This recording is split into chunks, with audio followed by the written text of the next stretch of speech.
Before E3 starts on June 12th, we will have a legit kickoff show on June 10th with Jeff Keighley, so expect something like Gamescom Opening Night Live or the Game Awards, but then to kick off E3 2021 instead. And Jeff already shared a bit of info about this 2-hour-long show with more than 12 world premieres, but it's also a bit vague on which games will be there. So in this video, I want to look at recent rumors, news, and also of course make some predictions. So that's what we're going to do in this Sunday Jorgameshow, so you know what to expect in these coming weeks.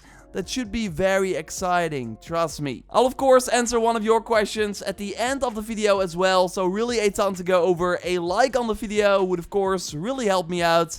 And let's go. The big thing these coming weeks will of course reveal is what new games we can play during the rest of the year. Because if I go right now to the October till December section of the 2021 games on Wikipedia, I see a handful of titles, 2 of which are new versions of GTA 5. So yeah, we still don't really know what's going to happen. Jeff Keighley did note in an interview with Video Game Chronicle that for the back half of the year, we know that there will be Call of Duty, Battlefield, Horizon and Halo. So there will be some big games. I do think that the next Call of Duty won't be at E3 though. I think they will announce it again through Warzone like they did last year.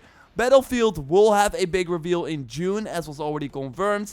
I expect it like even before E3, so like the first few days of June if I had to bet. And I will touch on Horizon and Halo a little later in the video. But yeah, the question now is, what other big games can we expect in the second half of the year? A Dying Light 2 event was, by the way, just leaked for May 27th. Not confirmed, but it might be that we finally get that gameplay blowout then, with a release date. We of course already had a sneak peek at some new footage with a 2021 date confirmed. So it's still coming. It was rumored for September, so that will likely be one of the big games this year. And I'm sure we'll see more of Back 4 Blood, that new zombie game from the Evolve and Left 4 Dead creators that does have an October 12th date and looks great. So yeah, there will be a ton of zombie stuff this year because, as we discussed in last week's Sunday video, Ubisoft still wants to launch Rainbow Six Quarantine by September this year, and Far Cry 6 by the way too. So totally expect a big blowout for those games very soon. And I will of course be bringing you a ton of Far Cry 6 info, so stay tuned for that. Ubisoft also still has Riders Republic coming soon, and we actually have one cloud on Reddit share a test invite for that game that runs through the end of May. So it should be ready quite soon. I expect either Riders Republic or Rainbow Six to be at this Summer Game Fest on June 10th. With then more news at the Ubisoft Forward, which will be June 12th, so a few days later. And of course, we should expect some Valhalla stuff at that Ubisoft Forward event as well. But I want to focus on this kickoff show for now, because Jeff Keighley notes that most of the companies will be involved in this kickoff show with some content. Some of them will have their own events, and will save some of their big announcements for those. So again, while Ubisoft will be at this show on June 10th, high chance that it's going to be with just one game, and that they save most of their stuff for the Ubisoft Forward. And Nibel on Twitter highlighted some key things we should expect at this June 10th event. 20 to 30 games, a lot of live service games will be at the show too, and we already know that something for Among Us will be here, but in the Game Fest trailer, we all see Fortnite, Genshin Impact, Apex Legends. So I totally expect news on updates for those titles too. And good to note is that most of these partners will be at this kickoff live event on June 10th. And some of them will have an announcement a little later in June. So let's go over some interesting ones.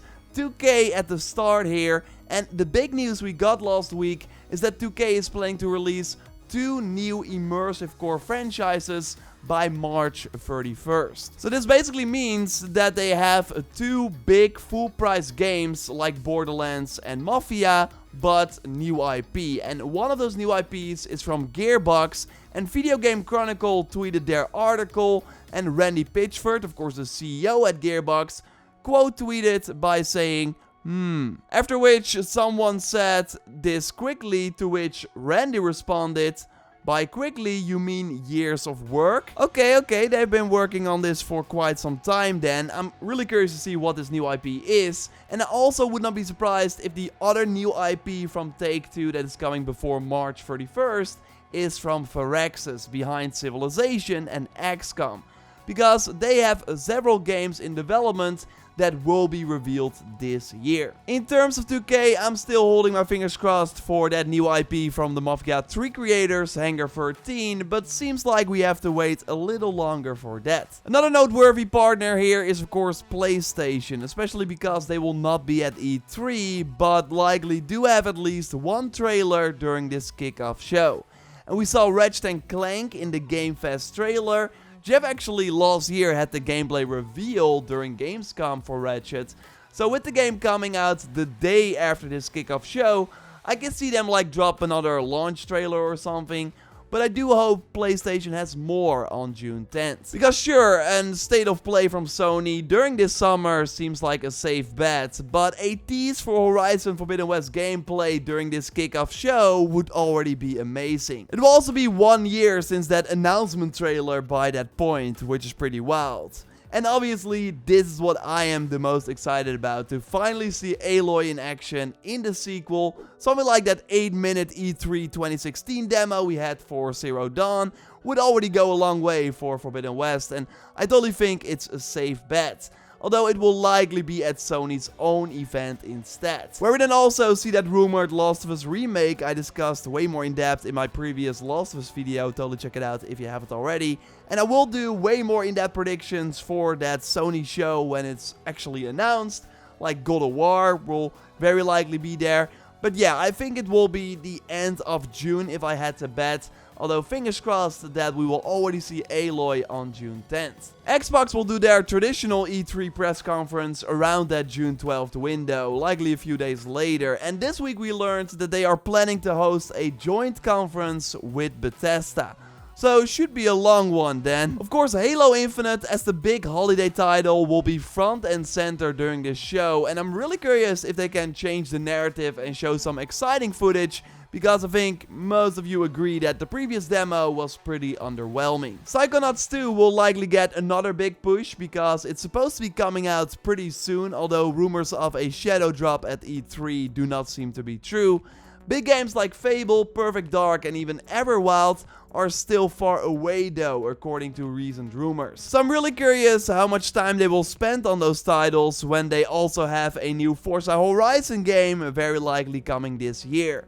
Like this new Forza Horizon Hot Wheel was recently announced for a September release, which around when these games usually come out. So then you got Halo, Forza and Starfield as the big focuses likely during this Microsoft Bethesda E3 show. And we now this week learned, thanks to Jason Schreier, that Bethesda's plan is to tease a release date for Starfield at E3. And the date is late 2022. I will leave the specifics to them, he notes. I never believed it would hit this year, but many people did, so I'm happy that this has been cleared up.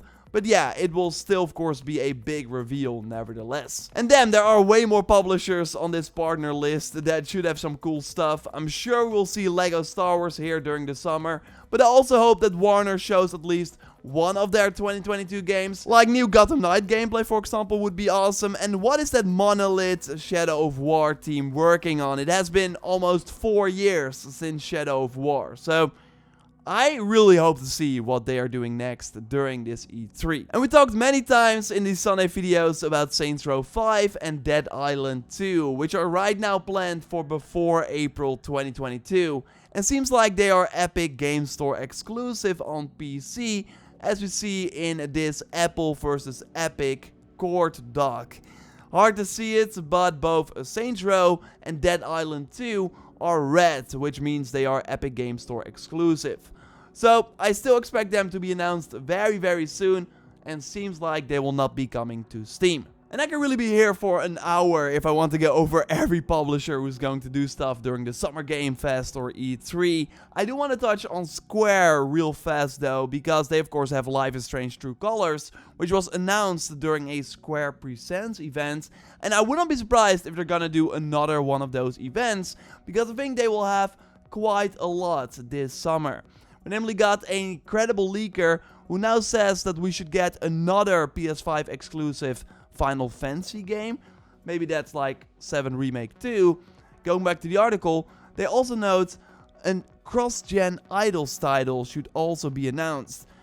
Maybe that's that Guardians of the Galaxy game that was of course rumored for a really long time now. Like, that would be huge if that was announced. So I think it's going to be a pretty exciting summer. I do want to read you this quote from Jeff Keighley though. I think it's important. He thinks that we should be somewhat cautious with our expectations just because games have been delayed. We have things that we were going to announce at last year's Game Awards that we have moved a whole year so that they are ready to share stuff. Like, that shows you that things are moving, and like with the crisis finally slowly coming to an end, development slowed down big time. So don't expect like GTA 6, for example, will not be here. Like, crazy stuff like that.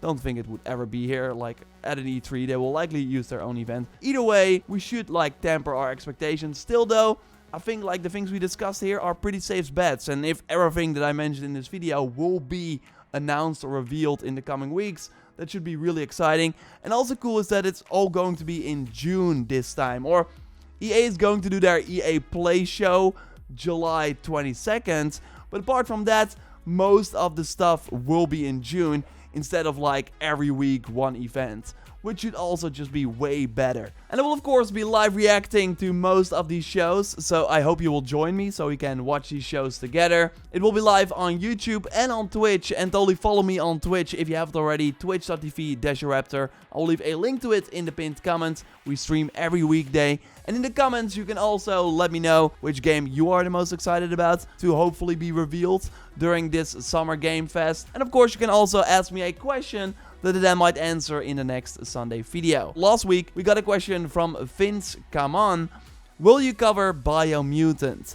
And well, the answer is yes. We'll have a review up before launch and we will do some guides and tips and tricks as well. I'm actually playing it likely when you watch this. So yeah, I will totally have some videos about the game up. It was always on my radar. I made a Sunday video about it a while back, about the open world games. So totally expect some Biomutant content and some other exciting things next week as well. It's gonna be a fun week, I think. So just keep it locked here. Of course, subscribe for more of these Sunday videos for the Biomutant content, more Valhalla stuff, and way more. A like on the video would really help me out. And totally check out my previous video on Ubisoft's future plans, what they want to do in the next year and beyond. We go really in depth. So check that out if you haven't already. For now, I will speak to you next time, and goodbye.